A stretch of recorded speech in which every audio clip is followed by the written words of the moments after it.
강혜신의 오늘의 미국.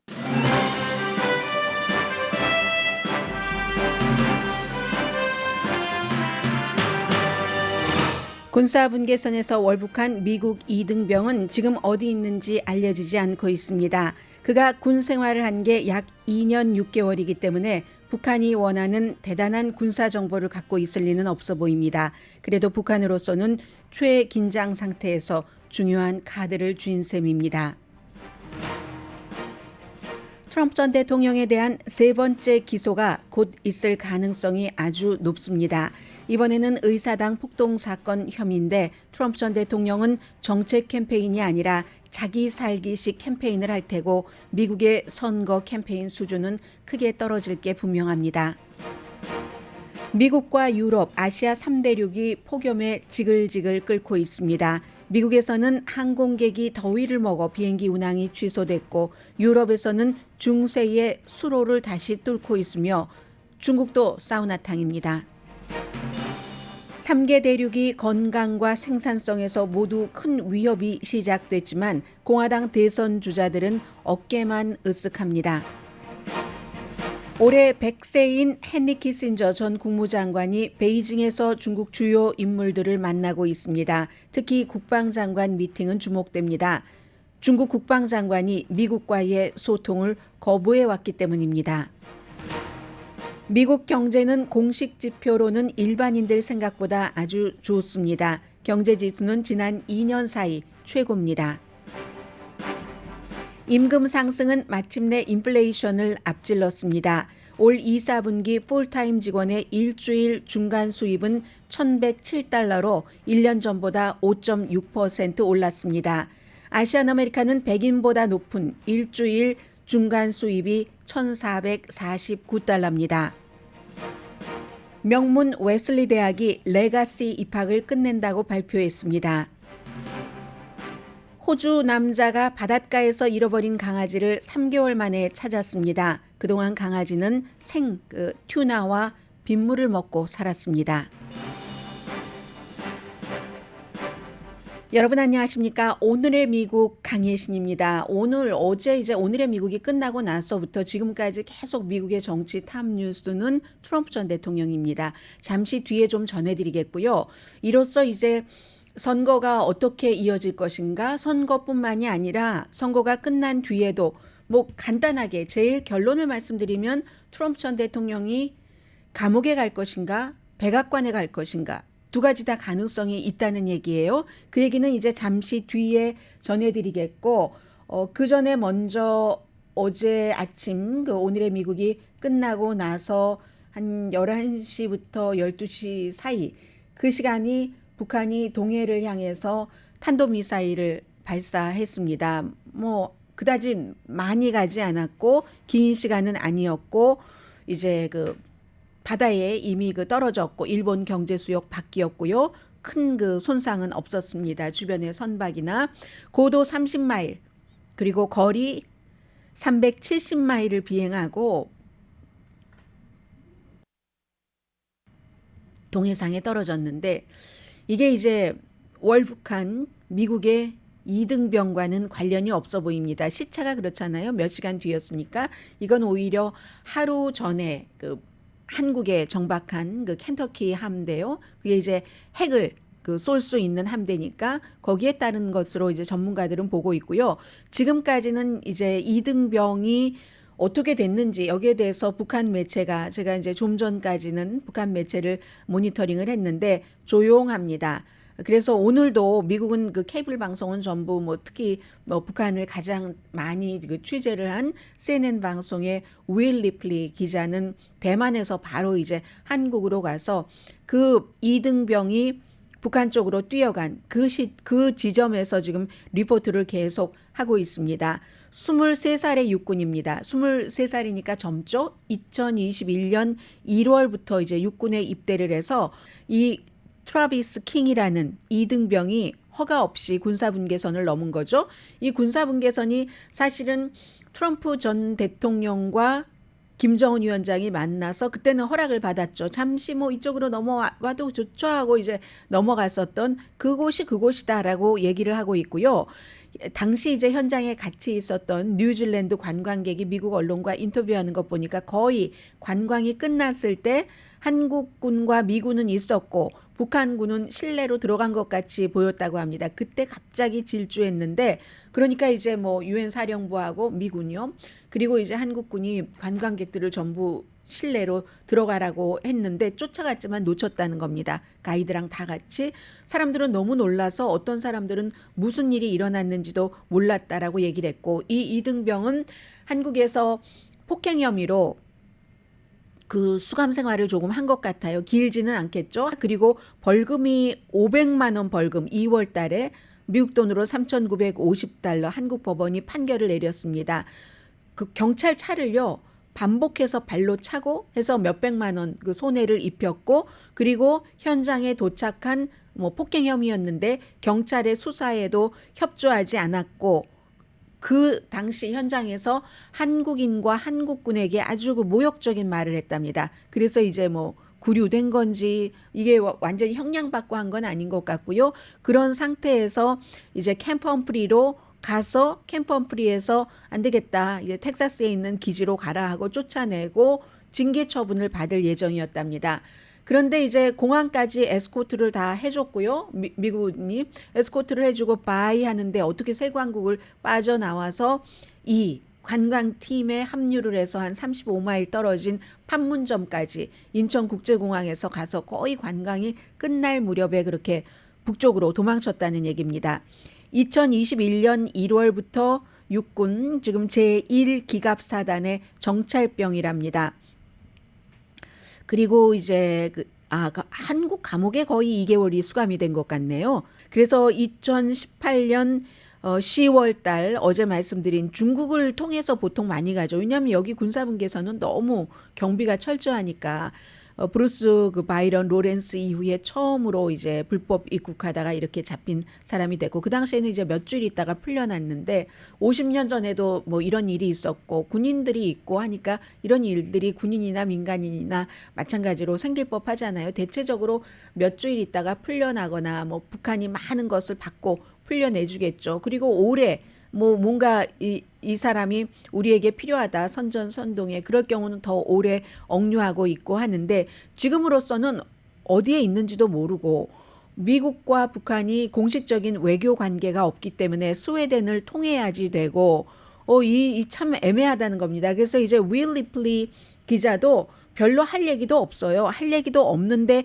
현장에 가서 보도하는 것은 그만큼 이게 그 미국과 북한 사이에 또 남북한도 긴장이 대단하기 때문에 중요한 그 국제적인 이슈가 미국 선거철에 될 수도 있기 때문에 현장까지 가서 이렇게 리포트를 하는 겁니다. So once the North Koreans assessed that they probably couldn't gain a lot of military intelligence from him and perhaps not much propaganda value either because they haven't really used Americans for propaganda in a number of years. The last time they did it was the sons 네, actually. 보통은 이제 그 북한이 이렇게 그 미국인을 억류한다던가 하면은 많은 선전선동으로 쓰니까 그리고 이 사람은 군인이었으니까 그렇지만 군인인 것은 말씀드린 대로 오래되지 않았기 때문에 또 정찰병이고 하니까 크게 많이 가져갈 것은 없을지도 모르겠습니다. 다만 이제 북한이 아직도 코비드-19 뭐 세상에서 끝난 것 아니잖아요.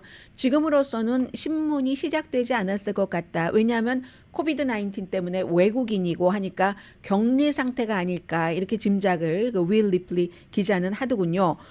그리고 나서 이제 빌 리처슨도 지금 언론에 많이 등장을 합니다. 이 사람이 뉴멕시코의 주지사였지만 유엔 대사이기도 했기 때문에 여러 가지 얘기를 하죠. 미국에서는 지금 여행 금지를 하고 있잖아요. 북한에 대해서. 또 남북한, 일본 사이에 여러 가지 군사 훈련이 있고 뭐 핵잠수함도 뭐 부산인가요? 정박하게 됐고 하니까 북한이 강경 대응하는 이 상황에서 이 문제는 정치적으로 풀 것이 아니라 뭐 당연한 얘기로 들리기도 합니다. 인도주의적인 차원에서 풀어야지 되고 이등병의 어머니가 위스콘신에 사시는데요. 레이신에 사시는데 클라우딘 그 게이츠 어머니가 오늘 아침 미국 방송에 전부 뭐 전부는 아니고 ABC에서 저는 봤습니다. 출연을 해서 그냥 우리 아들이 빨리 오기만을 기다린다. 어머니는 그렇지 않겠어요. 23살인데 이 어머니로서도 잘 듣도 보지도 못한 노스코리아 아주 무섭다고 하는데 거기에 아들이 갇혀 있다고 하니까 그냥 그저 무사히 돌아오기만을 바랄 뿐이다. 며칠 전에 통화했다. 이런 얘기를 하니까 이렇게 인도주의적인 차원으로 접근을 해야지 된다고 하고요. 빌 리처슨 그 유엔 대사에게 CNN 방송 그 새벽 앵커가 물어봤습니다. 본인이 또 북한과 이런 문제로 일도 해봤고 하기 때문에 무엇을 전화를 건다면 누구에게 제일 먼저 전화를 걸 것인가 했더니 유엔 대사에게 전화 건다고 하더군요. It would be Ambassador Pak in New York. He's the ambassadorial rank UN representative. That would be my first call. We've contacted him, but he's waiting for guidance from his government. So, but I think right now I stay out. Let the our military in Seoul, the U.S. forces in Korea, 당연히 이제 그 with help from the South 유엔의 Koreans. 그 대사 북한 그 대사를 라스트 네임이 박인가요 지금 유엔 대사가 뭐 그건 뭐 중요한 것 같지 않고 그래서 전화를 이미 뭐 미국이 조치를 취했고 그리고 그러나 이건 일단은 군이 일을 하도록 내버려두고 기다리는 게 좋겠다라고 얘기를 합니다. 왜냐하면 뭐 유엔 사령관도 있고 또 뭐 한국군도 있고 하니까 그리고 이제 정말로 코비드 때문에 아마 신문을 하지 않는 것이 아닌가 이런 생각도 들고요. 굉장히 그 사람들이 관심을 지금 무척 많이 갖고 있는 이슈이기도 하고 계속 봐야지 되는 이슈이기도 합니다. 그리고는 트럼프 전 대통령인데 정말로 트럼프 전 대통령은 지금 이제 세 번째 기소가 임박한 것으로 사람들이 봅니다. 트럼프 전 대통령이 소셜미디어에 트윗한 것을 보고 사람들이 알게 됐는데 특별검사가 의사당 폭동 사건에 관해서 당신이 조사 대상이다. 그리고 뭐 나흘 시간을 줬대요. 대배심에 뭐 무엇인가를 지금 이제 피고로서 할 수 있는 뭐 기소되지는 않았으니까 피고라고 부르기는 뭐합니다만 전문가들은 거의 이번에 또 기소되는 것으로 알고 있고 그러면 첫 번째 기소는 맨하탄에서 그 포르노 배우에게 돈 주고 선거와 관련해서 그러기 위해서 비즈니스 서류를 조작했다 한 혐의고 두 번째는 비밀 서류를 가져간 그 37개 혐의고 이번에도 뭐 오늘 뭐 월스트리트저널 보니까 뭐 세 가지 혐의라고 딱 꼭 집어서 얘기를 하던데 그 혐의 자체야 뭐 나와 보면 알 테고 반란 혐의, 공무집행 방해, 의사당의 의회의 조사를 방해했으니까 미국을 속이기 위한 음모 혐의, 허위 진술 공모 이건 이제 그 의사당에서 소환한다거나 하면 그 소환장을 받은 사람에게 거짓 증언하라고 했다던가 뭐 이런 것으로 대강 볼 것으로 알려졌습니다. 또 가짜 선거인단도 모집을 했잖아요.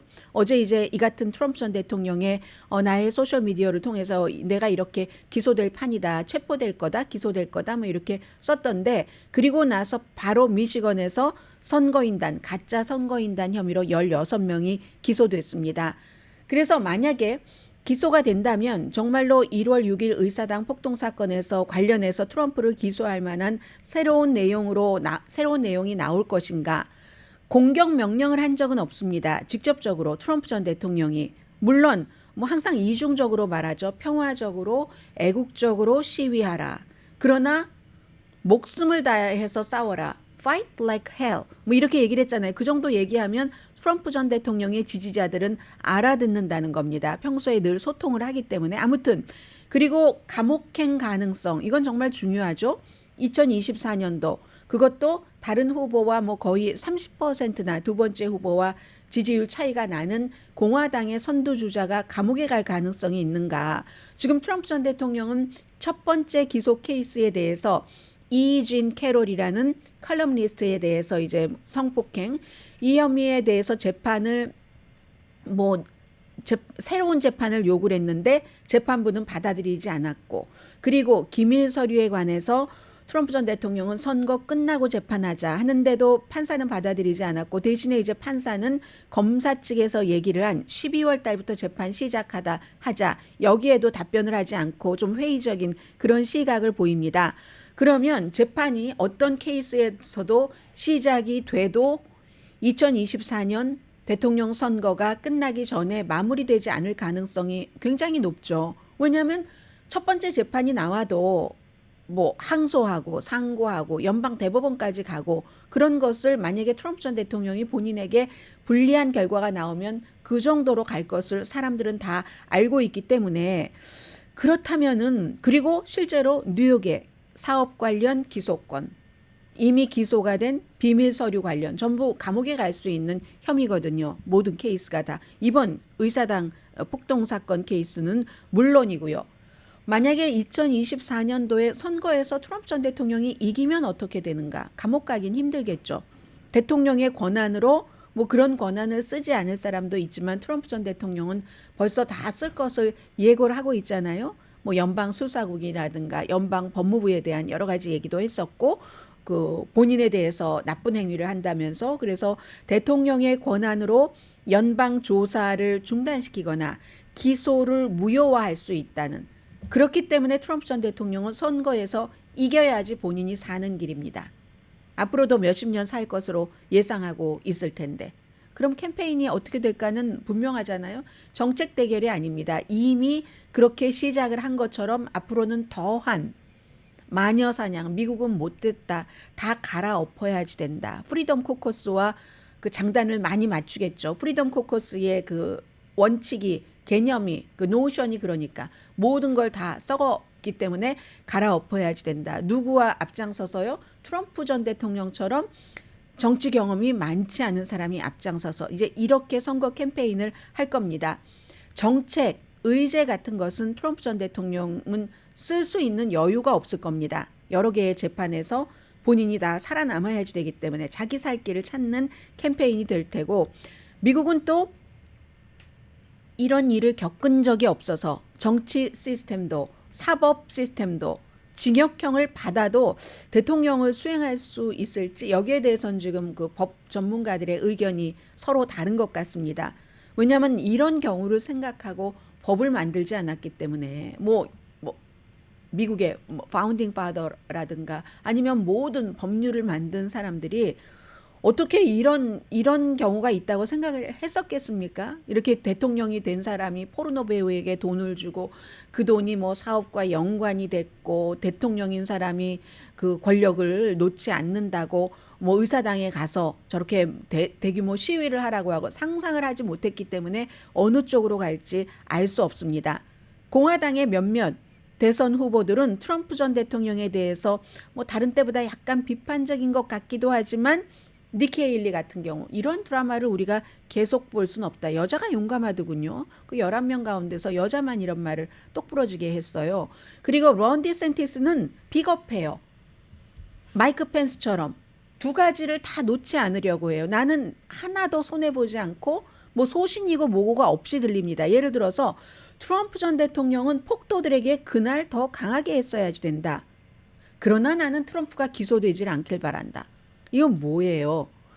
이런 식으로 아무튼 그렇게 됐고 이런저런 것으로 의사당에서 공화당 정치인들의 움직임이 중요하죠. 하원과 상원은 항상 다릅니다. 트럼프 전 대통령에 대해서 이번에는 더 다릅니다. 하원은 뭐 케빈 맥카티, 마조리 테일러 그린 그리고 무슨 뭐 제임 조르단 오하이오주의 이런 정치인들이 야 이거 정말 안 돼.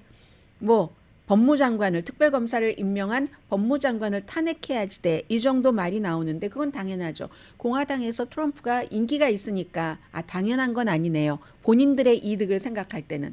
트럼프와 가까이 되는 게 본인들이 정치인을 계속 할 수 있는 것도 하나의 이유는 될 겁니다.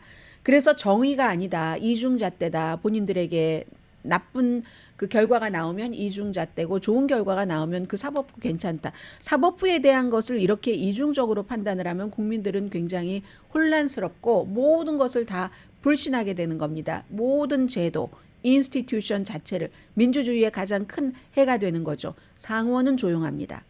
미치 매코넬 상원 원내대표는 2020년 12월 이후에 트럼프와 한 번도 통화도 하지 않았습니다. 그때가 언제냐면 이미 선거 다 끝나서 12월 16일에 모든 주에서 선거인단들이 다 취합을 해서 우리 주는 선거인단이 누구에게 갑니다 하는 것을 보고를 끝낸 날이잖아요.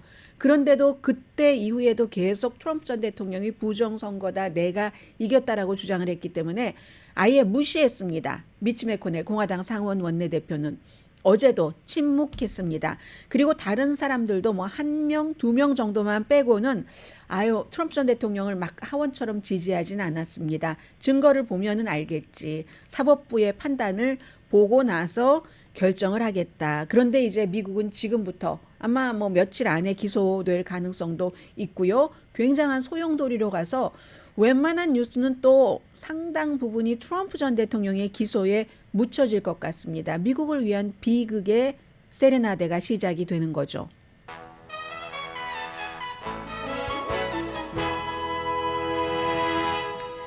잠시 뒤에 이제 미국의 사회적인 추세 그리고 저는 이제 기후 날씨에 대해서 오늘의 미국에서 자주 자세히 전해드리진 않잖아요. 왜냐하면 또 다른 곳에서도 많이 다루고 요즘은 뭐 일상적인 기온은 여러분들께서 휴대폰을 가지고 다니면서 보시니까. 그런데 뉴스를 하는 저로서는 좀 자세히 들여다보면은 재미있는 사항들이 나오거든요. 재미있기도 하고 무섭기도 하고 그리고 그게 이렇게 연결되는구나 정치인들과는 하는 그런 문제들 전해드립니다. 라디오 서울 방송 오늘의 미국 듣고 계십니다. 네, 제가 한 3초만 더 있었으면 뭔가가 됐을 것 같은데 지금 제가 뭔가를 점검을 하고 있습니다. 네, 웨슬리안 그 대학 하면은 명문 대학이죠. 웨슬리안 대학교의 졸업생들이 아주 그 유명하게 잘 알려진 졸업생들이 많은데요. 레가시 입학을 금지한다 하는데 웨슬리안 대학교에 1831년도에 만들어졌네요. 야, 1831년도니까 이게 몇 년 된 건가요? 아무튼 뭐 그렇습니다. 네, 그래서 웨슬리안 칼리지가 오늘 아침에 그 총장이 발표를 했습니다. 마이클 로스 총장이 레가시 입학을 끝낸다. 사실은 웨슬리언 그 칼리지의 경우는 레가시 입학이 수십 년 동안 그다지 많지는 않았다고 얘기를 합니다. 그럼에도 불구하고 딱 꼬집어서 얘기를 해요. 최근에 연방 대법원의 어퍼머티브 액션 그 폐지, 그 유니버시티 오브 노스캐롤라이나와 하버드 대학교의 그 이후에 우리가 좀 공식적으로라도 그동안 그 대단한 영향을 미치지는 않았지만 이 레가시 입학을 끝내는 게 맞다라고 얘기를 했습니다. 레가시 입학이라는 것이 뭐 부모나 누군가가 그 가족이 입학을 하면 좀 가산점을 받아서 뭐 그렇다고 공부를 못하는 학생을 무조건 입학시킨다는 뜻은 아니고요. 가산점이니까 이것도 일종의 어퍼머티브 액션이죠. 그런데 이 중요한 대학교에서의 레가시 입학은 백인이거나 아주 부자이거나 아니면 백인이면서 부자 두 가지 다거든요. 일종의 백인에 대한 부자에 대한 어퍼머티브 액션이라는 인식이 강해지는 겁니다. 물론 뭐 MIT라든가 존스 홉킨스라든가 칼텍이라든가 이런 데는 대학교의 특수성이 있기 때문에 이미 그런 그 레가시 입학을 없앴다고 하지만 콜로라도 주처럼 주 전체적으로 콜로라도 주가 유일하긴 해요. 아직까지는 레가시 입학을 없애는 주도 있습니다. 이게 이제 추세인 겁니다. 과거에 플랭클린 루즈벨트 때부터 존 F 케네디, 린든 B 존슨, 리처드 닉슨 때까지 공화당 민주당, 공화당 한 명이네요. 맨 마지막에 이렇게 원래가 기울어진 운동장이기 때문에 그 출발선을 똑같이 하고 같이 해봐. 아주 평등했지라고 하면 말이 안 된다는 거예요. 린든 B 존슨 대통령이 어퍼머티브 액션 이런 정부 개혁에 할 때 그리고 리처드 닉슨은 필라델피아 뭐였죠? 필라델피아 선언인가? 뭐 이렇게 해서 그걸 학교까지 연장시키고 레이건 대통령이 그건 뭐야? 실력 위주로 해야지. 이건 불공평해. 하고는 이제 깼는데 법원에서 계속 실패하다가 이번에 거의 10년 만에 성공을 한 겁니다. 그러면 그 어퍼머티브 액션이 없어야지 되면 왜 이미 많은 그 우위에 있는 백인들에게 더 특혜를 줘야지 되지? 이게 전반적인 그런 그 시각인 겁니다. 뭐 기부 입학 이런 것들도 얘기를 하는데 기부하고 도네이션하고 레가시하고는 이제 조금 다르고 레가시는 뭐 돈도 내고 부모님들도 거기 다니고 하면 좋은 거고요. 해서 이 학교 총장이 얘기하기를 물론 여러 대에 걸쳐서 저희 학교를 계속 다니는 가정이 있다면 그건 저희 학교에 굉장히 중요한 밸류인 것은 사실입니다. 그러나 이 레가시 입학이 결국은 입학 사정에서 공정하지 않다는 것을 인정을 하는 겁니다. 다른 소수 인종을 뭐 끌어올리자 하는 것은 하지 말고 백인만 계속 끌어올리자 이거는 아니라는 얘기를 하고 있고요. 우리 웨슬리안 대학교에서는 인종 체크박스라든가 어포머티브 액션, 레가시 체크박스 이걸 막 눈뜨고 보지는 않았지만 고등학교 다닐 때의 여러 가지 활동, 기록이죠. 그리고 추천서, 커뮤니티와의 관계, 무슨 봉사활동 같은 거 이런 거를 보면서 다양화를 한다. 그리고 이런 얘기도 했습니다. 지정학적으로도 우리는 지리적으로도 다양한 학생들을 원한다. 딱 집어서 얘기를 했어요. 아프리카에서도 학생들을 받기를 원하고 그리고 그 다양화는 군인 출신의 학생들도 오기를 원하고 심지어 그 커뮤니티 칼리지에서 공부하다가 가는 그런 학생들도 원한다.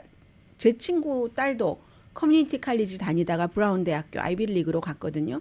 그런 걸 원한다라고 얘기를 하면서 레가시 입학이 지금 아이비리그 자체에서도 여러 비난도 많이 받고 사실은 어포머티브 액션은 없었어도 우리가 이건 살렸어 하고 좋아하는 학교도 있지만 그렇지만 언젠가는 이 레가시 입학에 대한 공격도 좀 본격적으로 시작될 것 같습니다.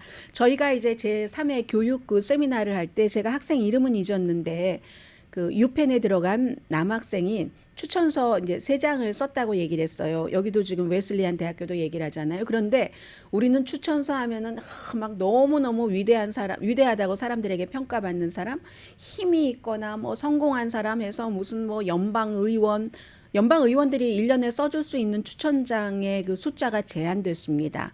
그런데 한인 학생들은 많은데 어디 뭐 우리 아이 육군사관학교, 해군사관학교, 아이비리그 입학하려고 하는데 하나 써주세요. 그건 남발을 할 수가 없잖아요. 그래서 정말 그건 한정된 건데 유펜에 들어간 학생은 추천서 죄송합니다.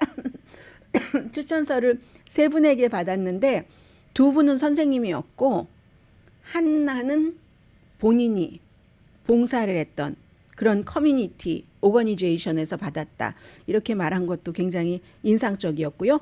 아무튼 그렇습니다. 그래서 하버드 대학교 다시 한번 말씀드리면 백인이 40%입니다. 많은 분들이 오해하고 계시는 게 있던데요. 이제 최근에 제가 자료를 다시 보니까 아시안계가 뭐 요즘에 많아서 30% 넘는다 하는데 그렇지 않습니다. 아시안계는 백인이 40% 하버드 자료입니다. 아시안 학생이 13.8%. 근데 그렇게 보이는 것은 유학생까지 합치면 그렇습니다. 이 하버드 대학교에 가는 유학생이 한인이나 또 중국계가 많잖아요. 그래서 아시안계가 뭐 30%에서 40% 정도 된다는 거거든요. 유학생이 23%나 되니까 그 가운데서 에이시안들이 많은 거죠. 해서 40%가 백인, 23% 유학생, 아시안이 13.8%, 히스패닉이나 라티노가 11%, 아프리칸 아메리칸이 반올림에서 9%거든요. 그런데 백인 학생이 40%인 거예요. 하버드에서. 근데 그 가운데서 약 반인 46%는 공부와 상관없는 겁니다. 이렇게 레가시 입학 같은 거. 물론 공부와 상관이 없다고 공부 못하는 학생은 아니고요. 아무튼 이 말씀 드리고요. 날씨를 조금 전해드리겠습니다. 미국, 유럽, 아시아 전부 뭐 최고 기록 경신하는 것은 너무너무 많이 들어서 다 알고 계시고 건강도 힘들고 경제적으로 생산성도 많이 잃어버리고 하는데 이러한 것이 속도가 너무 빠른 겁니다.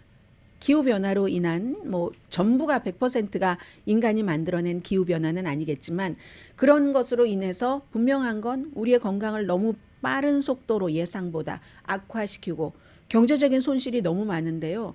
경제적인 손실은 예를 들어서 라스베가스에서 한 분이 막 더위를 먹어서 비행기가 출발을 할 수 없었습니다.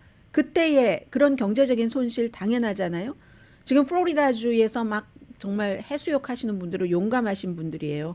물의 온도가 무슨 뭐 화씨 90도가 넘는다고 하는데 애리조나 피닉스도 끝이 안 보이잖아요. 어제 19일째 110도 이상이 돼서 뭐 수십 년 만에 기록을 1974년도에 18일 기록을 깼고 공항도 애리조나주의 그 스카이하버 국제공항도 118도였다고 하는데요. 미국은 다음 주에도 또 폭염을 겪어야 된답니다. 캐나다의 산불 연기는요. 지금 노스캐롤라이나까지 내려왔어요. 뿐만 아니라 뭐 조지아주까지 갔다고 하거든요. 동남부에. 미국뿐이 아니라 북반구는 극단적인 여름을 보내고 있습니다. 프랑스 동북부도 처음으로 100도를 넘었어요. 뭐 40몇 도 되겠네요. 그리고 알파인 스키 리조트가요. 해발 6,100피트인데 기온이 85도랍니다. 스키장이요. 29.5도예요. 섭씨로. 로마는 109도, 한 42.9도가 되는데 섭씨로. 야, 관광객들 엄청 고생하겠네요. 로마 하면 우리가 또 그리스를 말하지 않을 수 없잖아요. 그리스의 소나무 숲은 엄청 불타고 있고요. 그 북반구니까 같이 그리스하고 이쪽으로 동쪽으로 오면 중국하고 거의 위도가 거의 같죠. 중국은 지금 사우나래요. 찜통이라고 합니다. 뭐 중국 그 아래 옆에 일본, 한국 어떻습니까? 지금 전체적으로 폭염과 홍수와 페르시안 걸프도 마찬가지입니다. 스페인에서는요. 시간이 없어서 제가 다는 못 전해드리겠는데요. 가뭄을 막기 위해서 너무 덥고 하니까 막 땅이 쫙쫙 갈라지고 하니까 수천 년이 된 그 수로 있잖아요. 관계수로. 사람들이 그 흙산 거기에 이제 물길 가라고 이렇게 길을 뚫어 놓은 곳 있잖아요. 그걸 지금 다시 발굴해서 판다는 얘기를 하고 있거든요. 중세에 팠던 그 물길을 죽어있던 물길을 지금 기후변화로 인해서 다시 지금 그 물길을 살리고 있답니다. 그리고 이제 이 같은 열파 같은 것은 다 연결되고 제트 기류 같은 것도 세계가 다 이렇게 연결이 되고 있는 이 상황입니다. 그러니까 무슨 폭풍이 일어나면 옆으로 갔다가 더 강해지고 막 뭐 이런 상태요. 그런데도 불구하고 알고 전 부통령은 이 사람이 기후변화로 유명한 사람이잖아요. 그런 거 처음부터 들고 나와서 90년대 이전부터 아직 희망이 있다. 왜냐하면 우리가 문제 해결점을 알기 때문에 여전히 희망적이다라고 얘기를 했거든요. 그런데 문제 해결점을 알면은 그걸 정책으로 시행을 해야지 되는데 공화당을 보겠습니다. 뭐 민주당은 투머치 기후변화 하는지도 모르지만 공화당은 투레스 기후변화입니다. 11명의 공화당의 대통령 후보로 나온 사람들 가운데서 기후변화를 경고하는 후보는 한 명도 없습니다. 오히려 기후변화 가짜다. 거짓말이다. 이렇게 말하는 사람이 많아요. 엔지니어 출신인데도. 그래서 자연이 만들어낸 재앙이라는 것도 압니다. 왜 모르겠어요. 자연도 만들어냈고 인간도 만들어냈고. 아니 론 디산티스 같은 사람이 하버드 법대 출신인데 어떻게 모르겠습니까? 이 사람이 무슨 뭐 군 출신이라 아주 막 그런 어떤 그 특혜를 받고 간 것도 아니고 하버드 다니다가 군대 간 사람인데요. 론 디산티스. 근데 기후변화 아니라잖아요. 그것도 본인의 그 동네가 플로리다가 지금 해수면이 높아지고 마이애미 기온 막 펄펄 끓고 하는데도 아니라잖아요. 다 정치적인 거죠. 그래서 대통령을 한 트럼프 전 대통령이 모를까요? 보고서를 얼마나 많이 보고서 읽는 건 싫어한다고 했죠. 차트 같은 것을 한 장짜리로 만들어서 보여줬다던가 아니면 구두로도 얼마나 많은 보고서를 받았겠습니까? 그 트럼프 전 대통령이 모르겠습니까? 생명공학 기업인인 비맥 라마스와미 이 사람은 기후변화를 막 주장하는 사람들 사교 집단이다. 그 사람들 다 물리치고 원자력 발전 그 핵에너지를 사용을 해야지 된다. 이런 얘기를 하면서 그 기후변화 주장하는 사람들은 다 문화전쟁하는 사람이야. 이렇게 얘기를 합니다. 공화당에서는 그나마 아사 허친슨 알칸소주의 전 주지사 정도가 기후변화가 있다. 우리가 이걸 대처를 해야지 되는데 그러면서 공화당색이 들어가죠. 규제는 좀 안 하면서 규제를 안 하면서 환경 대체를 할 수는 없죠. 시장 중심으로 하라고 그러면 그럼 계속 뭐 화석 연료, 온도 막 뜨거워지는 이런 에너지를 지금까지 해왔던 것을 돈 안 들어가니까 그쪽에서 집중을 하게 되겠죠. 트럼프 전 대통령이요. 파리 기후조약에서 탈퇴한 사람입니다. 해수면 높아지는 것 부정하고 과학적인 근거 없이 이 기후변화 같은 건 저절로 해결된다고 주장하는 사람입니다. 화석 연료 사용을 강조하고 그래야 외국 에너지 의존도가 없어진다고 하고 대통령 당시에 100개 이상의 환경 규제를 해제했습니다. 그리고 기후변화에 대해서 그건 가짜야라는 사람들을 환경부에 심어뒀습니다. 더 힐이 오늘 여기에 대해서 어떻게 생각하느냐 하고 질문을 했더니 답을 안 하더래요. 디산티스 후보는 기후변화 이슈를 가능한 한 최소화합니다. 플로리다주가 기후변화에 지금 가장 중요한 그런 곳이기도 하는데 역사적인 폭염을 겪고 있잖아요. 마이애미에서 이 방송 듣고 계신 분들 안녕하세요. 그리고 그래서 주지사니까 또 홍수기금, 홍수나고 이럴 때는 돈을 쫙 풉니다.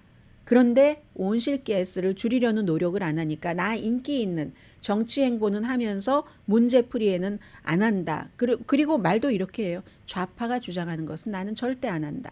바이든 대통령은 파리 기후조약, 트럼프 전 대통령이 탈퇴한 것을 복귀를 했고 근데 그로 인해서 미국의 신뢰가 엄청 떨어졌죠. 이 기후가 아무 상관없이 우리의 그럼 생활과 경제 이거 아닙니다.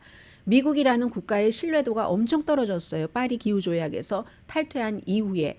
그래서 그 바이든 대통령이 다시 가입을 하긴 했지만 임마누엘 마크롱 같은 젊은 사람이 생각이 있는 거예요. 아, 미국이란 나라는 이제는 지도자가 바뀌면 예전에는 그래도 도도히 흘러가던 강물이 있었는데 확 뒤집히는구나.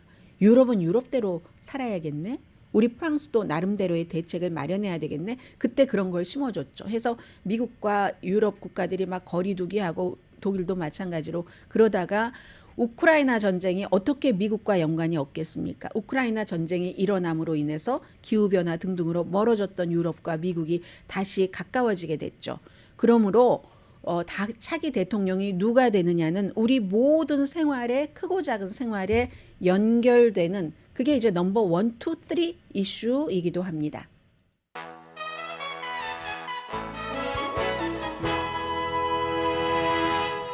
라디오 서울 방송 오늘의 미국 듣고 계십니다. 그 웨슬리안 칼리지 그 광고 나가는 동안에 봤더니요. 뭐 US 뉴스 앤 월드 리포트의 그런 그 랭킹이 꼭 그게 다다 절대적이다라고 할 수는 없지만 인문대학교 가운데서는 18위군요. 미국에서 굉장히 대학이 많은데 레가시 입학 공식적으로 없앤답니다. 경제에 대해서 좀 말씀드리겠는데요. 지금 City Economic Surprise Index라는 게 있는데 이게 이제 그 수치가 올라가면 예상했었던 것보다 좋고 내려가면은 나쁜 것인데 전문가들이 굉장히 많이 보고 있는 권위가 있는 그런 그 City Economic Surprise Index라는 게 있습니다. 그런데 이게 보니까요. 지난 2년 사이에 최고입니다. 지금 74.8로 최고거든요. 그러면 2022년 1월 달에는 거의 마이너스였어요. 그리고 2022년 7월 달에도 마이너스, 2023년 올해 1월 달에도 그랬는데요.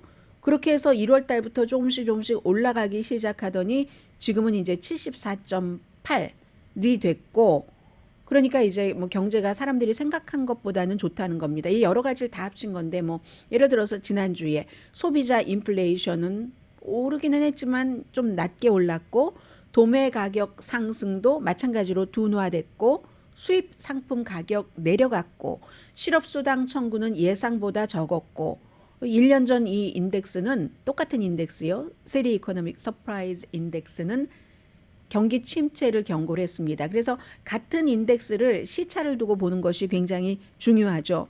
제조업과 서비스 분야에서 그 인벤토리 매니저가 보는 그 마켓이라는 것이 월요일에 발표가 된답니다. 그게 중요하고요. 그리고 임금 상승이 마침내 인플레이션을 앞질렀다 하는 것도 굉장히 중요한데 이 내용은 제가 악시오스의 보도를 좀 줄여보겠습니다.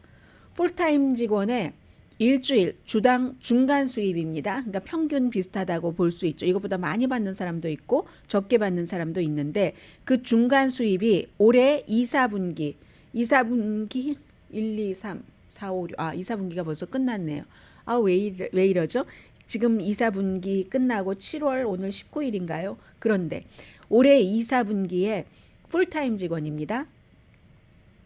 일주일의 중간 수입이 1,107달러. 1년 전보다 5.6%가 올랐습니다.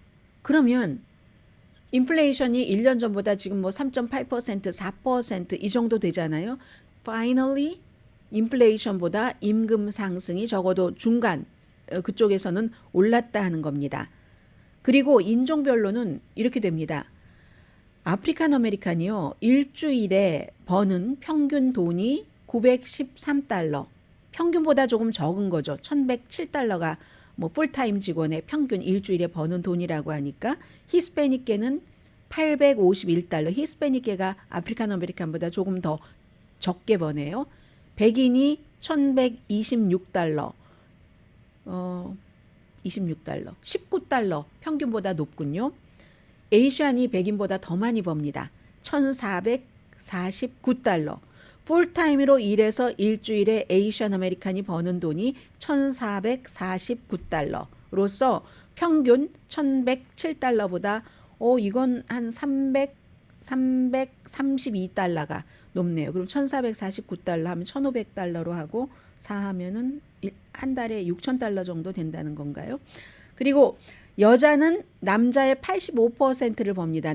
남녀 차이가 커요. 그리고 고소득층일수록 소득 차이가 더 큽니다. 위로 올라가면. 남자 최고 그 소득자 10% 정도가 일주일에 버는 돈이 4,715달러 이상, 그보다 이제 많아요. 그에 비해서 여자는 상위 그 버는 사람이 일주일에 3,447달러. 그래서 남자의 85% 정도, 15% 덜 버는 거예요. 이래도 남녀 차이가 없다고 얘기하시는 분들도 아직도 많이 계시고요. 그러면 남자 최고 소득자 상위 10%는 47 곱하기, 이거 너무 어려워요. 여기 전자계산기 있죠.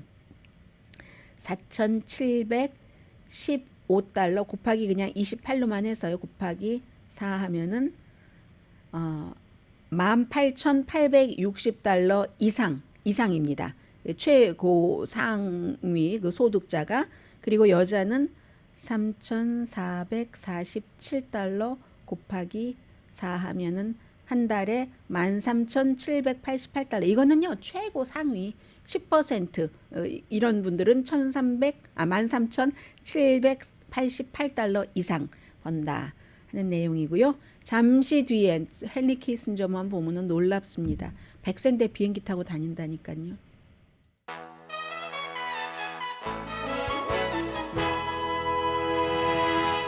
라디오 서울 방송 오늘의 미국 듣고 계십니다. 네, 헨리 키신저 전 국무장관이 50년 전에 이제 리처드 닉슨 때 딱 그 미국과 중국과의 관계를 맺었고, 그로 인해서 이제 미국과 대만과의 군사 동맹은 끝났고 나름대로 이제 지원은 하지만요 등등의.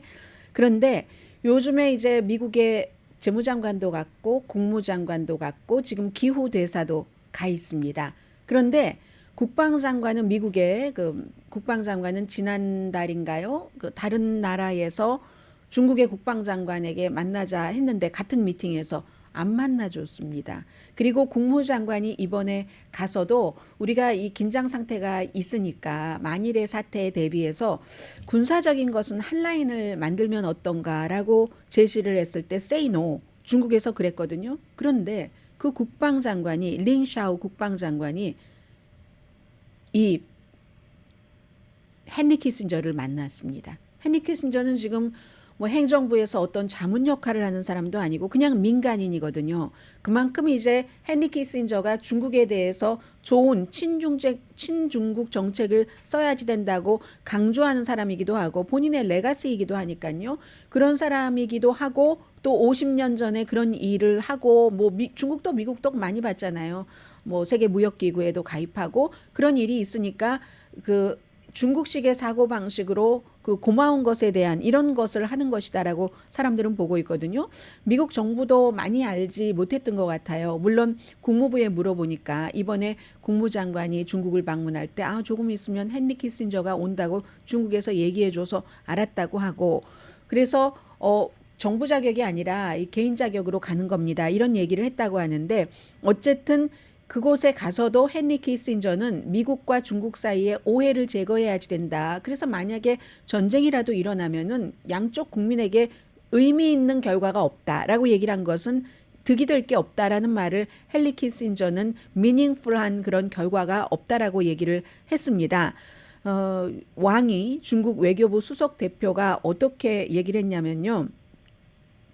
중국에 대한 미국 정책에는 키신저 스타일의 외교적인 지혜와 닉슨 스타일의 정치적인 용기가 필요하다. 두 사람이 이제 같은 대통령과 국무장관으로서 지혜와 용기가 필요하다. 뭐 이렇게 얘기를 아무튼 했다는 거잖아요. 2019년도에는 그 시진핑 주석도 헨리 키신저가 만났는데 아무튼 100살에 그렇게 비행기를 타고 다니면서 본인의 레가시를 계속 구축을 하는 그런 그 헨리 키신저에 대해서는 그 점에 대해서는 모두가 다 놀라고 있을 겁니다.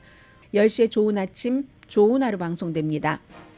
러시아는 이제 오데사까지 공격을 했거든요. 이틀째. 이 오데사를 공격한 것은 분명하게 크림반도를 우크라이나가 폭발한 것에 대한 보복이다라고 얘기를 했습니다. 아니 어쩌면 좋죠. 제가 깜빡 잊고 그 내용을 말씀을 못 드렸는데 호주에서 한 남자가 바다에서 3개월 전에 강아지를 잃어버렸는데 그 3개월 만에 강아지를 찾았는데 한마디로 강아지도 나름대로의 생존 비법이 있어서 튜나, 익히지 않은 튜나를 먹고 빗물 먹고 살았더라. 뭐 이런 내용 좀 자세히 전해드렸어야지 되는데 죄송합니다. 오늘의 미국 여기서 마치겠습니다. 강혜신이었습니다. 이제 수요일이에요. 행복한 반주일 남았습니다.